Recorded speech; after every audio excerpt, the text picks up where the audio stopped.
nous allons faire place à présent à la rubrique Pieds sur terre. Je suis avec Raoul Mounoukan. Bonjour. Bonjour Epiphane Chabi. Dans cette rubrique, ce matin, on s'intéresse à l'impact des activités de concassage de granit sur l'environnement. D'abord, que savoir de cette activité? Oui, et quand on parle de concassage, c'est concasser, c'est-à-dire réduit en petites parties.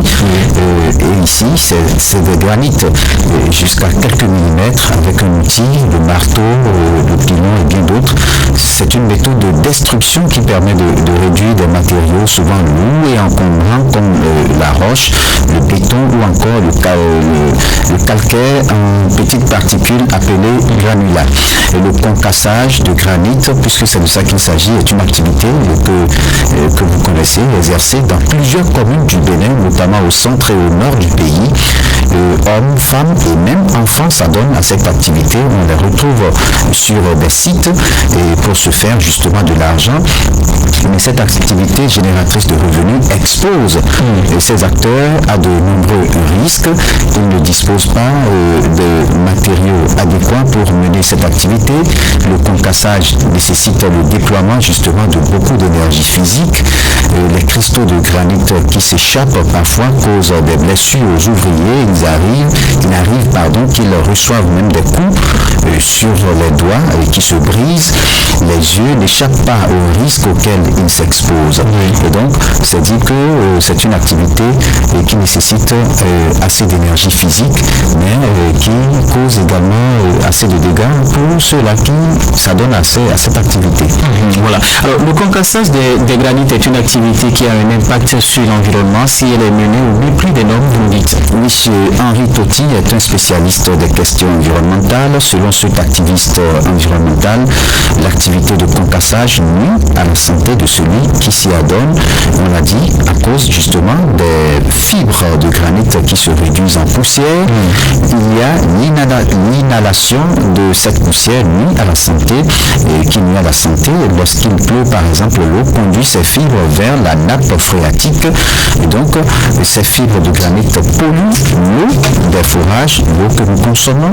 Et vous le savez, dans nos communautés, ils sont nombreux à avoir des forages et cela peut porter atteinte à la qualité de l'eau que nous consommons. Le concassage empêche le circuit naturel de l'eau, ce qui pourrait créer des inondations et cette activité crée donc des dommages pour la nature et pour l'homme.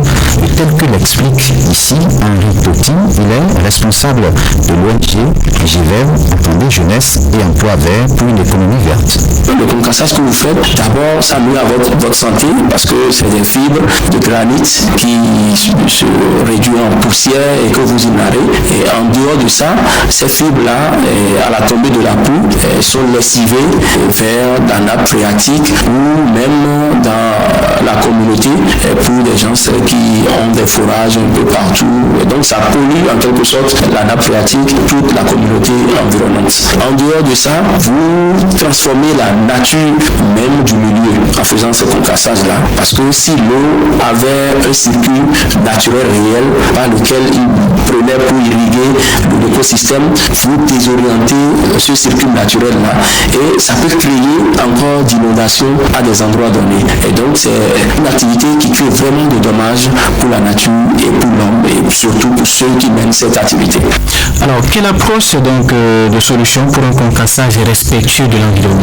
Oui, on l'a vu, l'activité de concassage des pierres se mène au mépris de la réglementation sans une étude d'impact environnemental. Il ressort des explications de ce spécialiste que exercer cette activité au mépris des normes est hautement dommageable pour l'homme et son environnement et cela a également un impact sur la santé de ceux qui l'exercent, on l'a vu. Et c'est d'ailleurs pourquoi Henri Totti insiste sur une réorganisation donc, du secteur pour renflouer non seulement les caisses de la mairie, mais et permettre également à ceux-là qui exercent cette activité de la mener en respectant les normes. Et cela permettra de les protéger aussi, parce qu'on a dit, les outils qu'ils utilisent ne sont pas des outils adéquats. Et il pense également qu'il est nécessaire de donner à ceux qui se donnent donc, qui sont dans ce secteur, toute l'expertise nécessaire pour mieux encadrer le secteur. On écoute Henri Totti, il est le directeur de l'ONG Jeunesse et Emploi Vert pour une économie verte.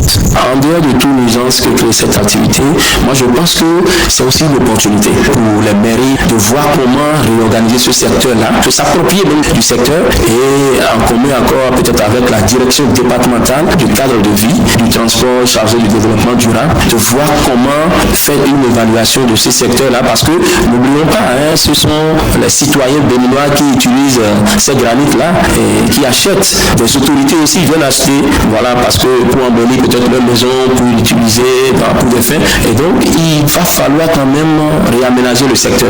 Et ce serait vraiment une activité qui va renforcer vraiment la caisse de la commune, des communes concernées par ce type d'activité.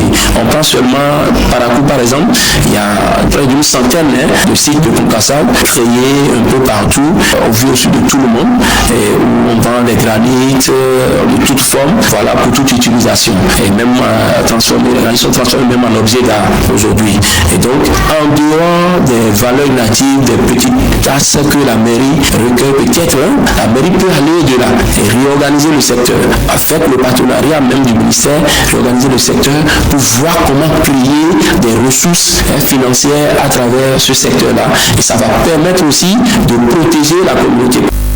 Voilà donc les propositions de ce spécialiste des questions environnementales. Donc il faut aller plus loin. C'est vrai qu'il y a un travail qui se fait au niveau donc du ministère en charge des mines. Et ça on l'a vu récemment avec le directeur départemental, M. Sorogou, et qui a donné quelques explications par rapport à ça. Mais il y a encore, ce n'est pas encadré comme cela se doit. Les tests existent, mais ils ne sont pas respectés.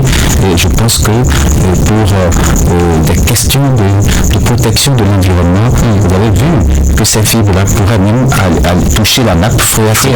Quand on parle de la nappe phréatique, eh bien, c'est l'eau que nous avons dans nos fourrages. Et donc, si ça peut pénétrer déjà ces eaux-là, vous voyez les dégâts que ça pourrait créer pour notre santé. Donc, on ne doit pas négliger ce secteur. On casse tout ceci, la mairie, c'est vrai, gagne également, mais l'impact, l'étude d'impact environnemental est souvent négligée. Et je pense que c'est sur ça que le spécialiste insiste justement. Voilà.